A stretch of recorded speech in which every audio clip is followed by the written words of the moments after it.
కూడా చూపించినటువంటి పరిస్థితి.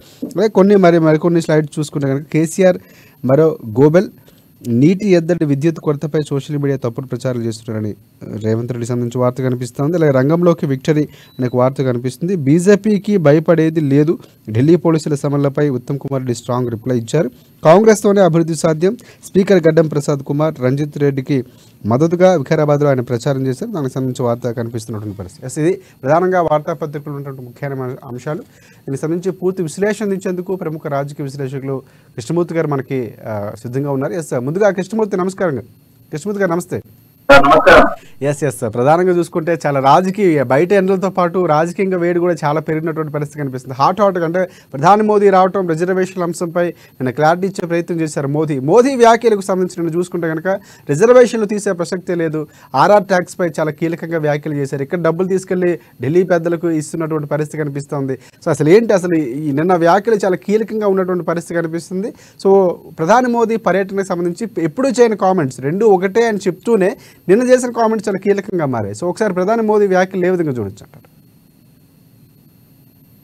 మోడీ తన పార్టీ సిద్ధాంతాలను విధానాలను ప్రయత్నం చేశారు. గత కొంతకాలంగా రాష్ట్రంలో ప్రధానంగా మన రాష్ట్రం తెలంగాణ రాష్ట్రంలో రిజర్వేషన్ మారుస్తారు. బీజేపీ అధికారంలోకి వస్తే రిజర్వేషన్ తొలగిస్తారు, రిజర్వేషన్లు బీసీ ఎస్సీలకు ఓబీసీలకు అన్యాయం చేయబోతున్నారు బీజేపీ అని చెప్పేసి కాంగ్రెస్ పార్టీ కొంత ప్రచారం చేస్తా ఉన్నది. అదే ప్రధాన ఏజెండాగా ముందుకు సాగుతా ఉన్నారు. ఈ నేపథ్యంలో అయితే దానికి బలంగా చేసినటువంటి ప్రచారానికి బలం చేకూర్చే విధంగా అమిత్ షా మాట్లాడారు అని కొంత వీడియో క్లిప్లను కూడా సోషల్ మీడియా వదిలేశారు. దాన్ని బేస్ చేసుకొని మేము మాట్లాడుతున్నాము, మేము చెప్పింది కాదు, అమిత్ షా భయంగా ప్రకటించారు అని చెప్పేసి కాంగ్రెస్ పార్టీ మాట్లాడుతుంది. దీని మీద నరేంద్ర మోడీ నిన్న కొంత క్లారిటీ ఇచ్చారు. రాజ్యాంగాన్ని మార్చము, రిజర్వేషన్ తొలగించము, ఇది నేను బతికి ఉన్నంత కాలం జరగదు అని చెప్పారు. మొన్న బీజేపీకి గురువు, బీజేపీ ఎక్కడి నుంచి పుట్టిందో అని చెప్పినటువంటి ఆర్ఎస్ఎస్ అదే మోహన్ బాబు కూడా ఈ విషయం చెప్పారు. రిజర్వేషన్ తొలగించే అంశం సరైనది కాదు, దానికి ఎవరు సమర్థించట్లేదు, సమర్థించకపోము అని కూడా చెప్పారు. అంటే ఇంత చెప్పిన తర్వాత కూడా అంటే ఏదైతే రాష్ట్రంలో రిజర్వేషన్ల మీద ఉధృతంగా ప్రచారం చేస్తున్నాం మోదీ ప్రసంగంలో చూసుకుంటే కృష్ణమూర్తి గారు ఇంకోటి నేను బ్రతుకున్నంత వరకు రాజ్యాంగం తీరితే అసలు నిజానికి వస్తే రాజ్యాంగం తీసే ప్రయత్నం ఏ పార్టీ చేస్తుంది చెప్పండి. అంటే ఇది కాంగ్రెస్ ఒక హస్తంగా మార్చుకుందనేటువంటి విమర్శ కూడా వినిపిస్తుంది. సో మీ విశ్లేషణ పరంగా చూసుకుంటే కేవలం అంటే 400 సీట్లు తెచ్చుకోవాలంటే ఇదే అయ్యే ఉంటుందని ఒక ప్రచారాన్ని చేసే ప్రయత్నం కాంగ్రెస్ పార్టీ చేస్తుంది అనుకోవచ్చు. నిజంగా రాజ్యాంగాన్ని తీసేసే సాహసం ఏ పార్టీ చేసే పరిస్థితులు ఉన్నాయంటారా? రాజ్యాంగాన్ని మార్చేందుకు ఎవరు సాహసం చేస్తారు? గతంలో కేసీఆర్ కూడా చెప్పారు, అంబేద్కర్ రాజ్యాంగాన్ని పక్కబడే కొత్త రాజ్యాంగాన్ని రచిద్దామని. ఆయన కూడా సాహసం చేయలేదు, ఎవరు చేయలేదు. కానీ ఇది ఒక దేశం అయిపోయింది. రాజ్యాంగాన్ని మారుస్తాం అనుకోరు, రాజ్యాంగాన్ని మారుస్తున్నట్ట అని ప్రచారం చేసుకుని ఇంకొకరు. ఇది రాజకీయాలు పొలిటికల్ గా పేషన్ అయిపోయింది. రాజ్యాంగం మీద ఒక ప్రచారం చేసుకోవడం, రాజ్యాంగాన్ని అడ్డు పెట్టుకొని పక్కం కట్టుకో రాజకీయ పక్కం కట్టుకోనికి పార్టీలు కొంత ప్రయత్నాలు చేస్తారు. దురదృష్టవశాత్తు మన దేశంలో ఇక్కడ వేరు దేశాలకు వేరు రాజ్యాంగాలు కాన్స్టిట్యూషన్ ఉన్నప్పటికీ అక్కడ ఎక్కడ కూడా కాన్స్టిట్యూషన్ చేర్చారు, రాజ్యాంగంపై చేర్చారు. ఇక్కడ దురదృష్టం ఏంటంటే రాజకీయ పార్టీలోనే వాళ్ళు చెప్పుకునేందుకు, ప్రజలకు చెప్పుకొని ప్రజలు పెట్టుకునేందుకు ఎటువంటి అంశాలు లేవు. అధికారంలో ఉన్నప్పుడు ఎటువంటి ప్రజా సంక్షేమ, ప్రజా అభివృద్ధి కార్యక్రమాలు చేపట్టలేదు కాబట్టి దాన్ని పక్కదారి పట్టించేందుకు ఈ కార్యక్రమాలు ఇస్తున్నారు. ఫర్ ఎగ్జాంపుల్ మన రాష్ట్రంలో నిన్నదాకా 6 గ్యారెంటీ అమలు చేశామని చెప్పుకున్న కాంగ్రెస్ పార్టీ తాజాగా వచ్చింది. ఒక వారం నుంచి గమనించండి, 5 గ్యారెంటీలు అమలు చేసాం. రైతుల మాఫీ, రైతులకు మద్దతు ధర, రైతుల మాఫీ అమలు చేస్తాం. 5 గ్యారెంటీలు ఆల్రెడీ అమలు చేసామంటారు. 5 గ్యారెంటీలు ఏమమలు చేసినా అంటే ఏమీ లేదు, జీవోలు ఇచ్చి అంతే ఒప్పుకున్నాం. అంటే ఎన్నికల నోటిఫికేషన్కి ముందు కొన్ని ప్రకటనలు చేశారు, అంటే దానికి సంబంధించి ఆర్డినెన్స్ ఇచ్చారు, పూర్తిస్థాయిలో ఎక్కడ కూడా అమలవుతున్నటువంటి పరిస్థితులు కూడా లేవని చెప్తున్నారు జనాలు కూడా. సో ఇంకొక అంశం అంటే 6 గ్యారెంటీలు ప్రధాన అంశంగా కాంగ్రెస్ పార్టీ గెలిచినటువంటి పరిస్థితి, చాలా వరకు వెళ్ళేటువంటి పరిస్థితి. ఇక్కడ ఇంకొక అంశం చూసుకుంటే నిన్న ఆర్ఆర్ ట్యాక్స్ గురించి కూడా మోదీ ప్రస్తావించారు. అసలు ఏంటి ఆర్ఆర్ ట్యాక్స్ అంటే ఏంటి, అసలు దీనికి సంబంధించి మీ విశ్లేషణ ఏంటి? అసలు నిజంగా ఇక్కడ నుంచి వెళ్ళి కప్పం కడుతున్నారు అసలు? Rahul Gandhi Revanth Reddy tax RR first పేర్లో ఇనిషియల్ తీసుకున్నారు నరేంద్ర మోడీ. అంటే ఇక్కడ ట్యాక్స్ అంటే ట్యాక్స్ డైరెక్ట్గా వేయట్లేదు, మనం ఏదైతే బ్రిడ్జ్ ట్యాక్స్ లేకపోతే జిఎస్టీ కాకుండా పరోక్షంగా వసూలు చేస్తా ఉన్నారు. రియల్టర్లు, బిజినెస్ మెన్లు, వీళ్ళకి సంబంధించినటువంటి అంశాల్లో ప్రభుత్వం జోక్యం చేసుకొని పరోక్షంగా వాళ్ళ నుంచి డబ్బులు తీసుకొని ఢిల్లీలోని కేంద్ర పార్టీ పంపిస్తున్నారని చెప్పేసి నరేంద్ర మోడీ ఆరోపించారు. అయితే దీన్ని కూడా మనం పరిశీలించాల్సిన అవసరం ఉంది. ఎక్కడి నుంచి ఈ డబ్బులు వసూలు చేస్తున్నారు, ఎవరి వద్ద వసూలు చేస్తున్నారు అనే విషయంలో బీజేపీ కూడా కొంత క్లారిటీ ఇవ్వాల్సిన అవసరం ఉంది. ఓకే, నరేంద్ర మోడీ చెప్పారు, అయిపోయింది. రాష్ట్ర పార్టీ నాయకులు దీనికి సంబంధించిన విషయంలో కొంత చేయాల్సిన, అంటే పలానా వ్యాపారవేత్త దగ్గర ఆయన చెల్లించాల్సిన అవసరం ఉంది ప్రభుత్వానికి నిబంధన. అంటే మోదీ లాంటి వ్యక్తి ఏ ఇన్ఫర్మేషన్ లేకుండా కామెంట్ చేస్తారని కూడా మనం అనుకోవడానికి లేదు. ఎస్, దాని వెనక మతలబు ఉంది ఏమో. రానున్న రోజుల్లో రాష్ట్ర నాయకులు ఏమైనా క్లారిటీ ఇచ్చే అవకాశం ఉంది, ఎక్స్పెక్ట్ చేయొచ్చు అంటారా? పెద్ద మనిషి నరేంద్ర మోడీ అంటే ఒక గుర్తింపు, ఒక ఐకాన్, దాంట్లో అనుమానం లేదు. ఆయన చెప్పినప్పుడు దానికి బలం చేకూర్చే విధంగా రాష్ట్ర బీజేపీ నాయకులు వివరించాల్సిన అవసరం ఉంటుంది. రాష్ట్ర బీజేపీ నాయకులు పలానా దగ్గర వసూలు చేయాల్సిన ట్యాక్స్ వసూలు చేయాల్సిన నిబంధన మీదకు బెదిరించారా, లేకపోతే ఇంకేం చేశారు, బ్లాక్ మెయిల్ చేశారా అనేది చూపించాల్సిన అవసరం ఉంది. కృష్ణమూర్తి గారు, అంటే ఆయన చెప్పాల్సింది చెప్పేశారు, క్లారిటీ ఇచ్చే అవకాశం కూడా కనిపిస్తుంది. ప్రధాని మోదీ చాలా కీలకమైనటువంటి వ్యక్తి, తిట్టేసి వెళ్ళిపోయింది, ఆయన చేసింది ఏమీ లేదు. గుజరాత్కు బంగారు గుడ్డు ఇస్తే మనకు గాడిద గుడ్డు ఇచ్చారని కూడా గాడిద గుడ్డు చూపిస్తూ, అంటే ఇంకొక అంశంలో దీనికి అనుసంధానంగా మాట్లాడితే కనుక రేవంత్ రెడ్డి చాలా కామెంట్స్ చేసినటువంటి పరిస్థితి. సో దాన్ని ఏ విధంగా చూడొచ్చు అంటారు? రాష్ట్రానికి 8 లక్షల కోట్లు ఇచ్చాము. మరి ఇవన్నీ కరెక్టా కాదా? ఆదిలాబాద్ సభలో నరేంద్ర మోడీ సహకరిస్తున్నారు, మేము కలిసిపోతాము, మా పెద్దన్న రేవంత్ రెడ్డి అన్న విషయం వాస్తవమా కాదా? రేవంత్ రెడ్డి చెప్పింది అక్కడ, మేము రాష్ట్ర ప్రభుత్వం సహకారం మాకు కావాలి. మనం కోరిండు ఇక్కడ ఆదిలాబాద్ లో. నిన్నేమన్నారు, 3 ప్రశ్నలు నిధులు ఇవ్వలేదు తెలుసు, రేవంత్ రెడ్డి గురించి తప్ప పొలిటికల్ గా వాడుకోవాలే సందర్భం వచ్చింది కాబట్టి మాట్లాడి ఉంటారు రేవంత్ రెడ్డి. ఆయనకు అంత రాజకీయ పరిజ్ఞానం లేదా లేదు, రాజకీయ పరిపక్వత కలిగిన వ్యక్తి రేవంత్ రెడ్డి. కాకపోతే ఎన్నికల సమయంలో కొంత ప్రజలను మోడీ మీద వ్యతిరేకించుకోవాలి, కాంగ్రెస్ అనుకూలంగా మార్చుకోవాలి అని అంటే చెప్తుంటుంది. ముస్లిం ప్రక్షాళన నిలబడలేదు. అసలు ముస్లిం ప్రక్షాళన మీద రాష్ట్ర ప్రభుత్వం డిపిఆర్ చేసిందా? డీటెయిల్ ప్రాజెక్ట్ రిపోర్ట్ ఇంతవరకు తయారు చేయలేదు. కేంద్రము ఒక పథకాన్ని నిధులు ఇవ్వాలన్నా, ఒక పథకానికి ఆర్థికంగా సహకరించాలన్నా, నిధులు సమకూర్చాలన్నా ఖచ్చితంగా ఆ ప్రాజెక్టు సంబంధించిన విషయంలో డిపిఆర్ ఇవ్వాల్సిన అవసరం. ఆ డిపిఆర్ ఇంతవరకు రాష్ట్ర ప్రభుత్వం తయారు చేయలేదు. అంటే ఇంకోటి మనం ఇంకొక అంశం ఇందులో ఇంకొక అంశం మాట్లాడితే కనుక, అంటే గత ప్రభుత్వం పూర్తిగా సహకరించలేదని బీజేపీ చాలా సందర్భాల్లో చెప్పింది, రాష్ట్ర నాయకులు కూడా చెప్పారు. ఇక్కడ డిపిఆర్ని ఇవ్వాల్సిన 3 నెలల్లో ఇంకా మేము పూర్తిగా ఇక్కడ ఉన్నటువంటి పాత వ్యవస్థలో పాత ప్రభుత్వంలో చేసిన తప్పులు సరిదిద్దుకుంటామని చెప్పినటువంటి పరిస్థితిలో, సో డిపిఆర్ సిద్ధం చేయకుండా ఇప్పుడు కేంద్రంపై మోపే ప్రయత్నం ఎన్నికల అస్త్రంగా ఇక్కడ కాంగ్రెస్ పార్టీ రేవంత్ రెడ్డి చేస్తున్నారు విమర్శలు అనుకోవచ్చు మనం. ఖచ్చితంగా ఇది రాజకీయంగా ఎన్నికల కోసం చేసినటువంటి ఆరోపణ తప్ప దీంట్లో వాస్తవాలు. ఎందుకంటే గతంలో మీరు గమనించండి, త్రిపురార్ ప్రాజెక్టుకు ఉంది, అలైన్మెంట్ కావాలి, ల్యాండ్ మీరు ఇవ్వండి మేము ఇస్తామని చెప్పారు. అనేక సందర్భాల్లో రోడ్డు భవనాల శాఖ మంత్రి కోమటిరెడ్డి వెంకటరెడ్డి సీఎం రేవంత్ రెడ్డి కూడా చెప్పారు, త్రిపురాకు కేంద్రం సహకరిస్తుంది, నిర్మిస్తున్న త్రిపురాలకు. అది అయితే రాష్ట్రం మరింత శరవేగంగా అభివృద్ధి చెందే అవకాశం ఉంటుంది.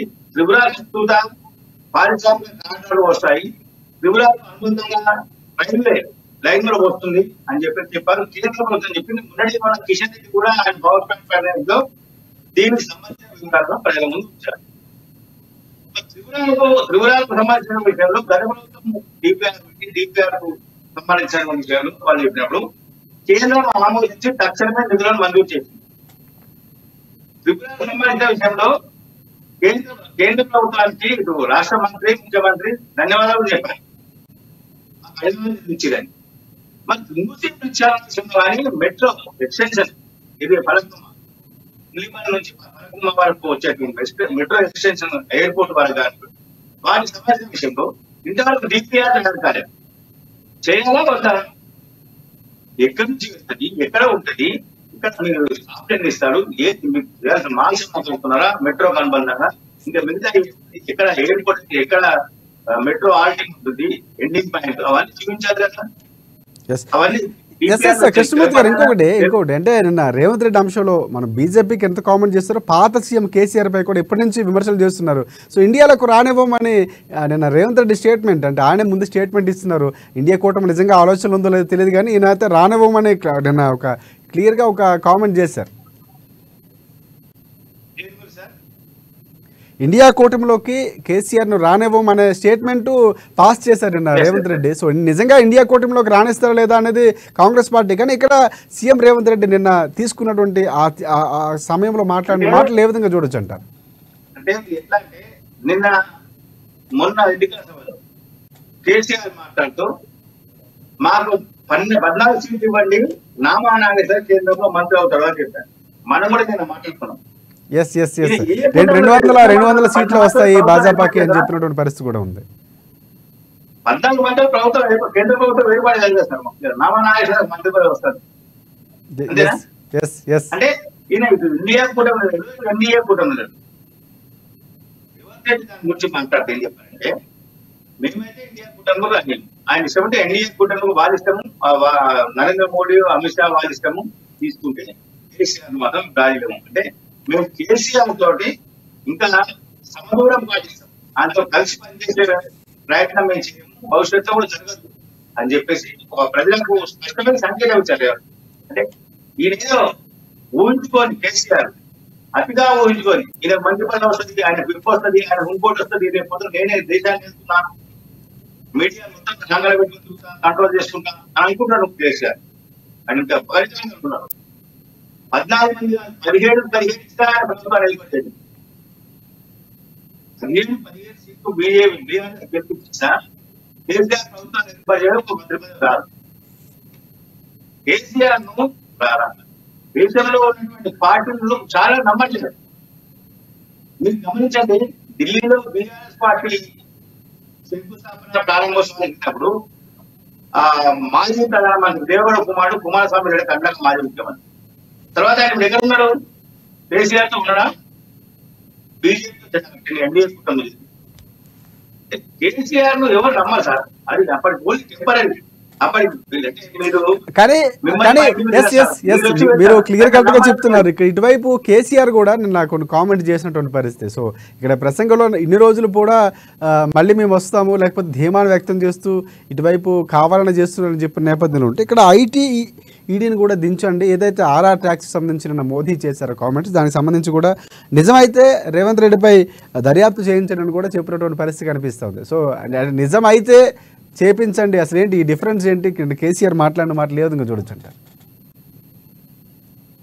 మనం కోరినప్పుడు రాదు. ఏదైనా సరే మన ఎగ్జాంపుల్ తీసుకుందాం. కవిత విషయంలో లేటెస్ట్ గా కవిత విషయంలో దాదాపుగా 2 సంవత్సరాలు కేసు నాన్సేది. ఏమన్నారు? మేము తప్పితే దమ్ముంటేనా ఈటీ గోళీ ఇంకేదో చెప్తుంది అన్నారా? ఏమైంది? వాళ్ళ ఆధారాలు దొరికినాయి, వచ్చింది తీసుకొని. ఇది కూడా అంతే. పిలవగానే రారు, ఆహ్వానించగానే వాళ్ళు వచ్చి ఇలా వద్దు మన గెస్ట్ కారు వీడి రమ్మరా అంటే రమ్మని. రేపు అంటారు మళ్ళీ.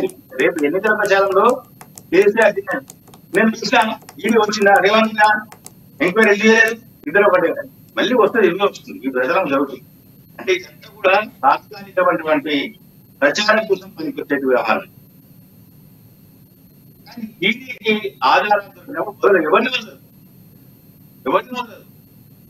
మిమ్మల్ని నన్ను ఎవరిని వదలదు ఈడీ. ఖచ్చితంగా అంటే వాళ్ళకు సరైనటువంటి ప్రూఫ్స్ కావాలి. డాక్యుమెంట్ ఎవిడెన్స్ ఉంటే తప్ప వాళ్ళు చర్యలు తీసుకోరు. మళ్ళీ వచ్చి మనకి అరెస్ట్ చేసేందుకు వాళ్ళు వెనక వెయ్యరు. అంటే ఇప్పుడు జరుగుతున్నటువంటి సంగ్రామంలో లేకపోతే ఎన్నికల్లో ఏదైతే మోదీ నిన్న అస్త్రంగా వార్చారో దాన్ని కూడా ఉపయోగించుకుందామన్న ధోరణిలోనే నిన్న కేసీఆర్ కామెంట్స్ చేశారనుకోవచ్చు. ఎందుకంటే ఆయన కొన్ని ప్రస్తావించి కూడా మోదీ సర్కారు కేసీఆర్ ప్రధానంగా డిమాండ్ చేస్తూ స్వతంత్ర వ్యవస్థలను కేంద్రం ఆధీనంలోకి తీసుకుంది అని విమర్శిస్తున్న రేవంత్ రెడ్డి సంబంధించి ఏదైతే మోదీ చేశారో దాన్ని ఉటంకిస్తూ మాట్లాడిన సందర్భం కేవలం ఇప్పుడున్న సందర్భోచితంగా మాట్లాడిందే తప్ప నిజంగా అక్కడ ఉన్నటువంటి ఉద్దేశాలు ఏమి కాంగ్రెస్ పార్టీకి సంబంధించినటువంటి నిజమైనది కాదు అనుకోవచ్చు మనం. ఇప్పుడు కాంగ్రెస్ పార్టీ మీద సోనియా గాంధీ, రాహుల్ గాంధీ మీద డెక్కన్ హెరాల్డ్ లాంటి కేసు ఉంది. డెక్కన్ హెరాల్డ్ కేసు ఎప్పుడు బయటకు వచ్చింది? ఇప్పుడు 10 ఏళ్ల కింద బయటకు వచ్చింది. మన్మోహన్ సింగ్ ప్రభుత్వం ఉన్నప్పుడే బయటకు వచ్చింది. 2 ఏళ్ల క్రితం సోనియా గాంధీ, రాహుల్ గాంధీని వీళ్ళని పిలిచి ఎంక్వైరీ చేసింది. ఇప్పటికీ కేసుగా ఎవరిని దాంట్లో అరెస్ట్ అనేది ఇంకా జరగదు. ఎంక్వైరీ జరుగుతూ ఉన్నాయి, విచారణ చేస్తా ఉన్నారు, పంపిస్తా ఉన్నారు. కాబట్టి ఈడీ చేసేటువంటి కేసు తొందరగా తేలవు. వాళ్ళకి ఏంటంటే ఆధారాలు ముఖ్యం. వాళ్ళకు మీరు చెప్తే, నేను చెప్తే, ఇంకో చెప్తే నమ్మే పరిస్థితి వాళ్ళు ఉండరు. సంస్థ యొక్క దాని రూల్స్ రెగ్యులేషన్ ఆ విధంగా ఉంటాయి. కాబట్టి ఆధారాలు నమ్మినప్పుడు ఎవరు అడ్డుపడ్డా అడ్డుకునే పరిస్థితి వాళ్ళని అడ్డుకోలేరు. కేజ్రీవాల్ ఎన్నోసార్లు ఈడీ నుంచి తప్పించుకోవడానికి ప్రయత్నం చేశారు. తప్పించుకున్నాడు. సుప్రీంకోర్టు బట్టి కూడా ఎక్కింది. సుప్రీంకోర్టు కూడా సరైన ఆధారాలు చెప్తే అరెస్ట్ చేయడానికి ఇబ్బంది లేదని చెప్పారు. మీరు అన్నట్లు ఇక్కడ 2Gలు 3Gలు అలాంటి స్కాములు చేసినటువంటి లాలూ ప్రసాద్ గారు కూడా చాలా ఏళ్ల తర్వాత దాదాపుగా చూసుకుంటే కనుక ఆయన వృద్ధాప్యం వచ్చిన సందర్భంలో కేసులు పరిష్కారమైనటువంటి పరిస్థితి, దానికి తీర్పులు వచ్చినటువంటి పరిస్థితులు కూడా చూసాం. అంటే మీరు అన్నట్లు పూర్తిగా నిర్ధారణ కావాలంటే ఇప్పుడు కేవలం రాజకీయ అంశాలుగా ఏదో మాట్లాడుతున్నారు తప్ప అది వాస్తవికంగా జరిగే పని కూడా కాదు అనుకోవచ్చు మనం. ఇప్పుడు రేపు మే 11 నుంచి ముగుస్తాయి కదా ప్రచారం. ఆ తర్వాత అన్ని మాఫీ, బారాకు మాఫ్ అన్ని ఏమున్నాయి కదా.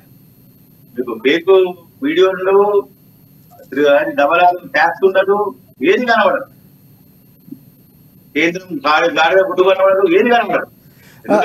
రైట్ కృష్ణమూర్తి గారు, ఇంకొక అంశం కూడా నిన్న కేసీఆర్ మాట్లాడుతూ ఏదైతే ఉచిత బస్సు ప్రయాణం 6 గ్యారెంటీలో మహాలక్ష్మి పథకంలో భాగంగా పెట్టినటువంటి పథకం సంబంధించి ఆటో వాళ్ళు ఇబ్బంది పడుతున్నారు, వాళ్ళు పొట్టగొట్టారని కూడా కామెంట్ చేశారు.